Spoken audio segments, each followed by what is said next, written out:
Good morning, televiewers, and you're on to the second edition of The Brief for the week, live on My Media Prime Television.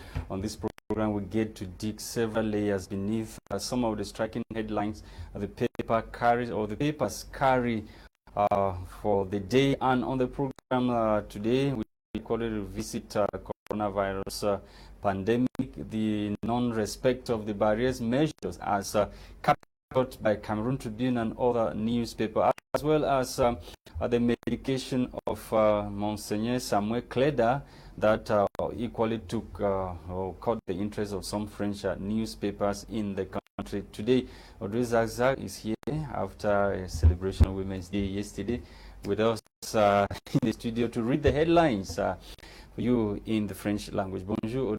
Good morning to you, Lasha Kingsley. I can see the smile of the celebration. Yeah, Kingsley, the celebration was good. The women out there were drinking. Hope you guys also reflected on how to impact their communities, not only the drinking. Of course.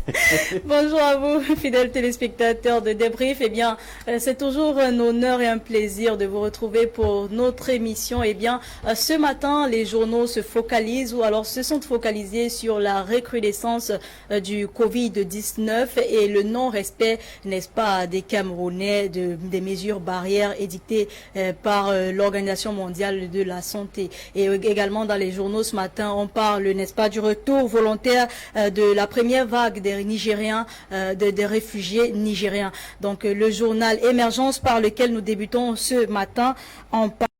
D'après lui, il estime que les Camerounais ont été abandonnés à eux-mêmes dans cette lutte contre le coronavirus. En effet, à la suite de la reconduction des mesures barrières du mois d'avril 2020 par le Premier ministre, le jour s'est rendu dans les espaces publics sur l'ensemble du pays pour observer leur application sur le terrain. Le premier constat fait état de ce que les mesures barrières sont inexistantes. On poursuit avec mutation qui, pour sa part, révèle que les médicaments mis en place par l'archevêque de Douala, Monseigneur Samuel Kleda, ne sont en réalité pas gratuits. Elixir Covid et Adsac Covid sont vendus sous cap à 2000 francs CFA la dose au moment où le prélat prêche encore leur gratuité. Poursuivons donc avec l'Indépendant qui parle, n'est-ce pas, des réfugiés nigériens. D'après le journal, sous la supervision du ministre de l'administration territoriale, Paul Atanganji, et du conseiller spécial du gouverneur de l'État de Borno, Minao, assiste depuis le 8 mars au retour volontaire de la première vague des réfugiés nigériens. C'est la concrétisation de l'accord tripartite Cameroun-Nigeria HCR du 10 février dernier. L'intégralité de cette information est à lire à la page 2. Terminons avec Le Messager qui, à sa une, parle de crise anglophone, la dictature de l'agonie d'après le journal. Député français au Verbe, Sébastien Darro fait le procès du ministre des Affaires étrangères et jette un regard critique sur l'implication de la France dans la gestion des crises au Cameroun. L'intégralité, cette information, vous la retrouvez dans la page 10 de Le Messager. Voilà, mesdames, messieurs, pour les tabloïds en langue française. Place aux tabloïds en langue anglaise avec toi, Lasha Kingsley. Thank you, Audrey. Let's kickstart with the Guardian Post newspaper this morning, of course, which revisit the ceremony yesterday where the first set of Nigerian refugees voluntarily returned home. That ceremony, Territorial Administration Minister Paul Atanganji, representing the President of the Republic, handed over some relief package to the returnees and also accompanied them to Nigerian borders with Cameroon. Details in this edition of the newspaper. The refugees who voluntarily returned home have been in Cameroon for many years after the conflict which hit their hometown or villages over there in the Federal Republic of Nigeria. And let's take you to Cameroon Tribune. The National Bilingual Daily is worried about the non-respect of barrier measures put in place by the government of Cameroon to fight COVID or kick COVID-19 out of the country. According to the paper, the dangers which Cameroonians expose themselves to, as you know, in the administration and other private and public companies or public enterprises. The wearing of face masks and other barriers measures put in place by the government of Cameroon are being respected. But the case is different with markets, bus stations or parks, and drinking spots in the country where the non-respect of the barriers measure is giving the government headache. Many people in the markets don't respect the barriers measures. In nightclubs, in bus stations or parks, Cameroonians go about as if nothing is happening in the country, according to the paper. You can get more details of that story on page 7 of this edition of the National Bilingual Daily Cameroon Tribune. Cameroon Tribune also took interest in the retainees, the Nigerian refugees who were assisted by President Paul Biya yesterday. 113 families benefited from the gesture of President Paul Biya. These 113 families who voluntarily opted to return to their hometown or home country, Nigeria, were accompanied yesterday to the borders by Territorial Administration Minister Paul Atanganji, who before their departure handed over the relief package to these 113 families before taking them to the borders where they crossed into their hometown, Nigeria, or home country, Nigeria.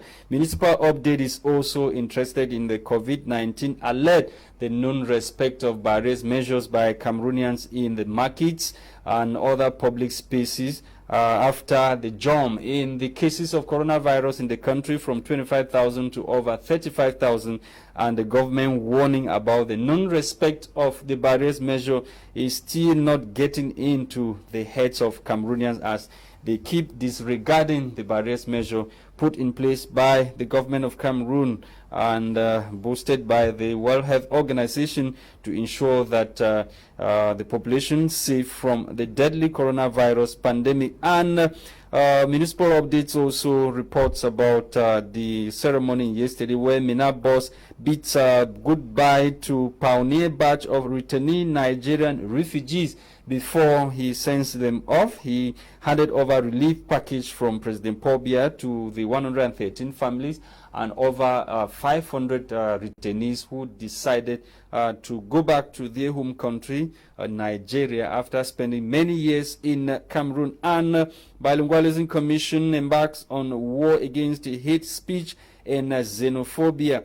The Bilingualism Commission, being led by former Prime Minister and Senator Peter Mafani Musonge, has announced in a press conference that was in Yaoundé over the weekend or last week that the commission is embarking on a 3 months campaign against hate speech and xenophobia in Cameroon, and a spectrum of stakeholders have been brought on board by the commission, talking about the National Human Rights Commission, journalists and civil society organizations have been brought on board to assist in this fight against the hate speech and xenophobia in Cameroon. More details only in this edition of Municipal Updates newspaper. Thank you so much, televiewers, for watching. We are in the studio to continue with the discussion. So, Drizasa.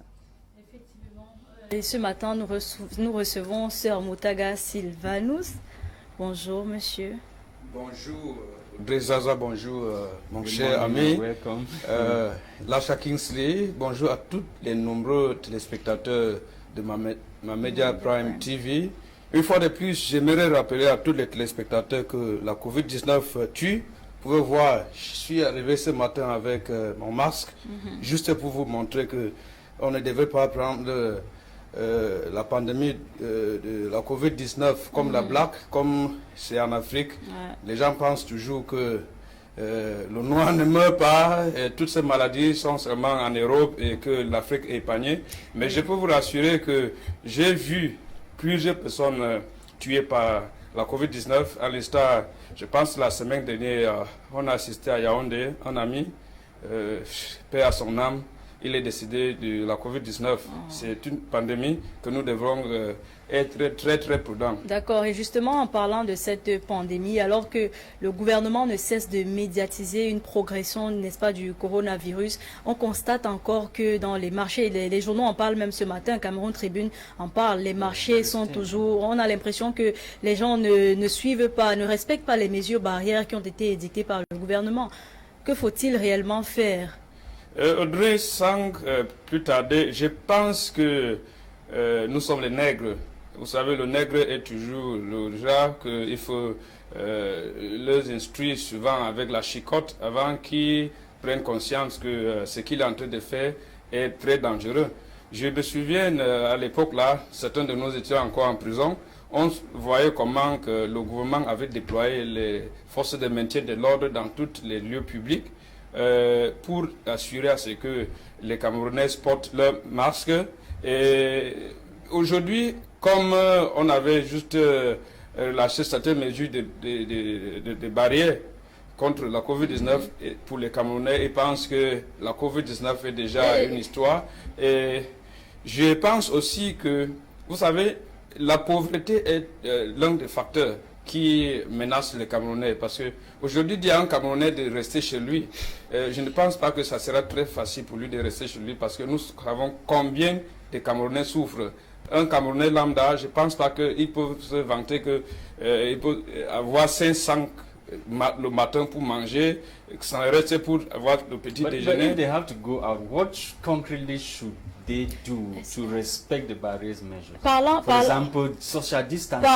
Parlant même des marchés précisément, est-ce que c'est assez difficile, n'est-ce pas, de respecter ces mesures barrières? Est-ce qu'on ne peut pas avoir des dispositifs contre peut-être des seaux et je ne sais pas, des savons liquides ou alors des savons normaux à l'entrée de chaque marché pour que, n'est-ce pas, chaque personne qui passe puisse laver ses mains avec son cache-nez et tout. Est-ce que c'est difficile ou alors c'est pas une mesure Audrey, je pense que c'est une chose qu'il faut renforcer par les mesures disciplinaires.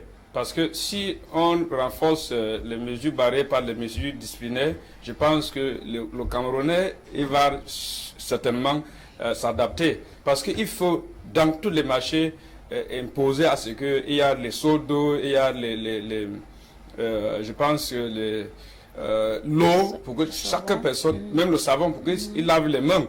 Et deuxièmement, il faut faire de manière que le port du masque soit obligatoire. Et on te trouve dans les marchés sans que tu aies le masque. Je pense que si on te donne une amende de payer peut-être 5 000 à 10 000, les Camerounais vont payer. Parce qu'à l'heure actuelle, je ne peux pas dire qu'il y a un Camerounais qui n'a pas déjà eu son masque. Parce qu'on est presque dans le 6e à 7e mois de la Recently, there was a COVID-19. joint press conference in Yaoundé.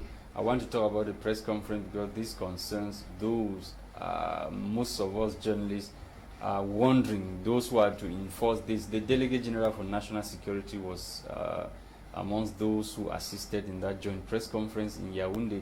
And we see police officers moving around the streets without their nose mask or face mask. Oui, that's true, Mr. Lasha Kingsley. That's why I said that there should be some sensitization. And this sensitization would first of all need to start with the forces of law and order. Sensitizing themselves? Yes, they need to be sensitized by the medical department, the health experts, on the reality of the COVID-19. You know, even these forces of law and order, some of them still look at it as if it is a whole myth. You are going to arrest somebody who is not putting a face mask and you don't even have. How is that possible? I was surprised one time I went to the commissariat somewhere around Lokweba in the nation's economic capital. When I went there, I met so many people outside, and the police officer that was on duty that day, those who were to mount security at the door, they were asking people to go and wear their masks, whereas they themselves hadn't that mask. It's just like asking somebody to do what you teach him to do and not what you are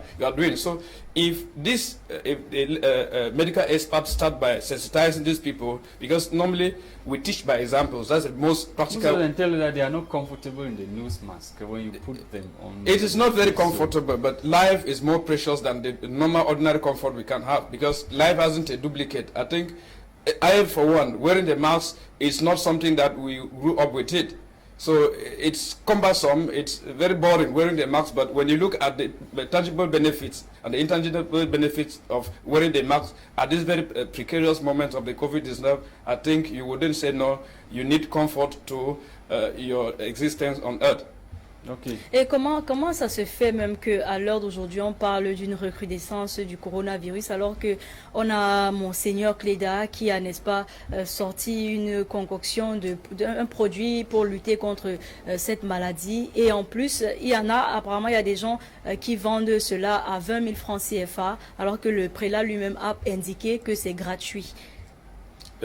Audrey, je n'aimerais pas entrer dans l'aspect politique de la COVID-19. J'aimerais sortir totalement hors du cadre de la politique. Parce qu'il y a le moment où nous sommes les hommes politiques. Si je voulais entrer dans la façon dont on avait commencé la gestion de la première vague de la COVID-19, j'aimerais dire qu'il y avait beaucoup d'inconvénients et beaucoup de politisation de cette COVID-19, parce qu'on a vu, nous tous, comment certains leaders de l'opposition à l'instar du professeur Maurice Kamto voulaient s'impliquer dans les mesures barrières ou peut-être dans la prévention de cette pandémie, mais il a été fortement opposé par le régime en place. Bon, revenons sur le cas de Monseigneur Cléda. Vous savez, le pays que nous vivons, c'est un pays que nous parlons qu'il faut encore la renaissance. Voilà pourquoi plusieurs personnes doivent entrer dans l'Académie de la Renaissance pour comprendre le bien fondé du patriotisme. Parce que face à une pandémie comme la COVID-19, et nous avons un patriarche comme Monseigneur Cléda, qui Dieu a donné la sagesse à ce qu'il produit un comprimé qui peut soigner les Camerounais, et certaines personnes... Do you think the problem is Cameroon or the authorities? We've seen that in Madagascar. Non, je pense, Audrey parle que certaines personnes vendent ce produit qui est censé offrir gratuit ou peut-être subventionné par le cas par l'État. J'ai vu certains milliardaires camerounais comme à l'État de Samuel Eto'o, d'autres personnes sont allées subventionner. Je dis bien, les Camerounais doivent comprendre que ce n'est pas toute chose qu'on doit faire le magouillage avec ça. Quand c'est la santé, il faut au moins avoir la conscience, parce que la conscience, nous appelons ça libre arbitre. Il faut avoir votre conscience.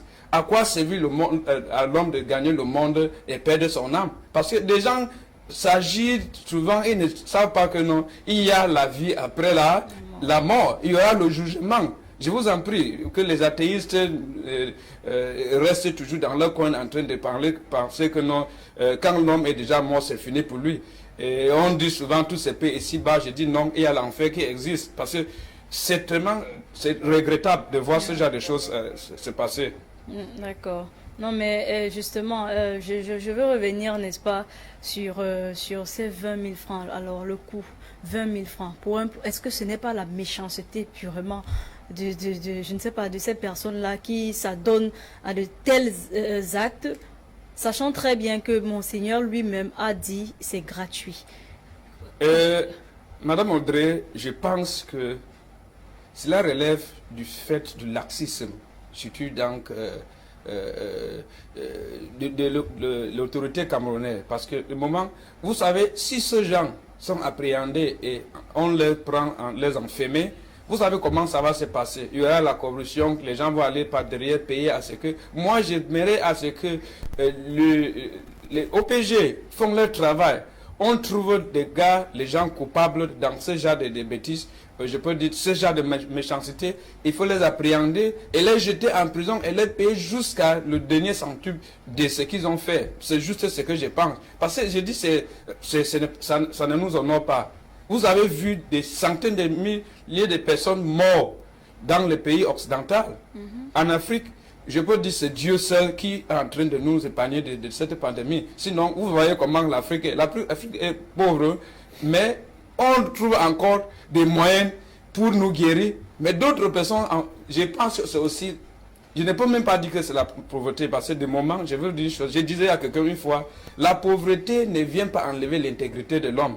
Si l'homme est pauvre, il a 100 francs, il ne connaît pas gérer 100 francs, si on lui donne 100 000, il ne va pas mieux gérer les 100 000 là. C'est juste la mauvaise foi. Et je pense que si les autorités camerounaises sont en train de nous suivre, comme ils le suivent souvent, je pense qu'il est temps d'instruire une enquête, on appelle une enquête, une enquête pour que ceux gars qui sont en train de se mal comporter envers les autres Camerounais dans une chose très très précaire comme la COVID-19 soient appréhendés et faits passer devant la justice camerounaise. Okay, let's before we are gradually coming to the end of the program, let's talk about this suspension by government of Cameroon of a certain mineral water company, Sano, suspended for 6 months. So what? Mr. Lasha, they say water is life. That is one of the things Jesus Christ asked when he was on the cross of Calvary. He said, "Oh, I'm thirsty."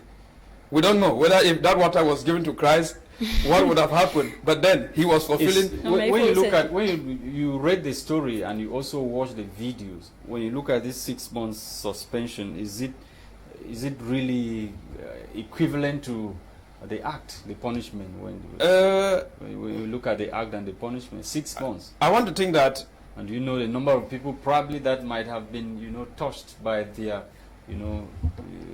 acts of unpatriotic acts. Mr. Lasha Kingsley, we would not have to be emotional. We know that it is quite pathetic with regards to the information that is circulating concerning Sano and all the like, but I think the Cameroonian authority, they have experts that must have gone in to find out the root cause of certain things, or maybe what happened might not have been very voluntarily. I think a 6-month ban will serve just like a first warning.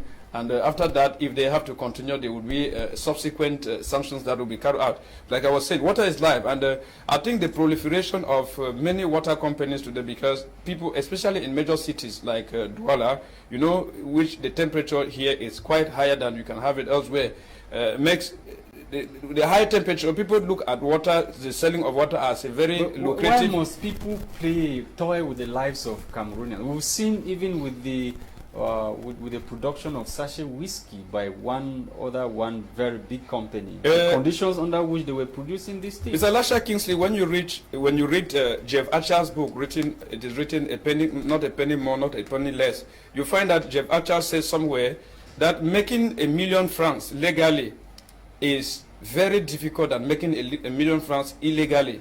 So you find that since illegal cash is easy to make, you find people obviously will dive into avenues that they find very lucrative, and then they come in with counterfeiting, or they do that's what they do false, fabricate false products. You understand?